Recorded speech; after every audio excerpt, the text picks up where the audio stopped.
Gym খোলে ৪টে আর আমার মতন পাবলিক ৪টের আগে গিয়ে জিমের দরজার সামনে দাঁড়িয়ে থাকে। সবাই যখন একটা ভাত ঘুম দিচ্ছে তখন আমি ক্যামেরা এদিক থেকে ওদিক করে করে জিম করছি।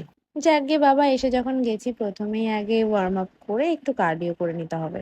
কার্ডিও করতে আমার একদম ভাল লাগে না, কিন্তু একবার যখন শুরু করি তখন কোথা থেকে যেন একটা এনার্জি চলে আসে, মনে হয় আরেকটু করি, আচ্ছা ওইটা করি, আচ্ছা ওইটাও করে নিই, আর একটু টাইম আছে তো। ওয়েট ট্রেনিং এ যেতে যাব তখন আবার মনে হলো না, একটু মাউন্টেন ক্লাইম্বিংটা করে নিই, ওটাতে ভালো বেলি ফ্যাট কমে। তো এসব করে চলে গেলাম ওয়েট ট্রেনিং করতে। আজকে আমার ফেভারিট ডে। আসলে ব্যাক আর লেগ ডেটা আমার ফেভারিট। আমি যখন জিম করা ফার্স্ট শুরু করেছিলাম তখন বাবা এই বোতল না হলে হবে না, ওই বোতল না হলে হবে না, এরকম একটা শেখার লাগবে। এই দেখো, এই তার নমুনা বিসলেরির বোতল। জিমে কেউ নেই তো তাই এদিক দেখে ওদিক দেখে একটু ভ্লগারদের মতো একটু ঢং করে নিই। তারপরে বেশি দেরি না করে ব্যাক ওয়ার্কআউটটা শুরু করে দিলাম। আচ্ছা আমি জানি না এটা ঠিক কি না, আমি ব্যাকের এই পুল আপ করার পরে এই একটু ঝুলি, একটু অ্যাবস করি, বাঁদরের মতো ঝুলতে থাকি।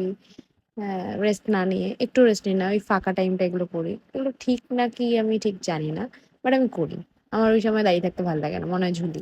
লিটারালি অনেক দিন পর আজকে আমি ডেড লিফট মারলাম, কারণ ব্যাক ওয়ার্কআউটের দিনে একটু দেরি করে আসলে এত ডেড লিফটে ভিড় হয়ে যায় আর মারা হয় না, বাড়ি চলে যাই সবকিছু করার পরে। তো আজকে আগেই করে নিয়েছি।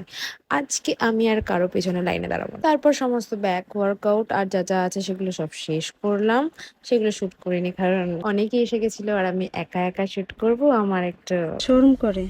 তারপর যাই হোক আমি অ্যাপস করলাম, করার পরে এই দেখো কায়দা মারছি, সময় নষ্ট করছি, আর এরপর ট্রেন না পেলে নিজেই রিগ্রেট ফিল করবো স্টেশনে বসে বসে। এখন টাটা, বুঝলে, দৌড়াই, ট্রেন পাবো না।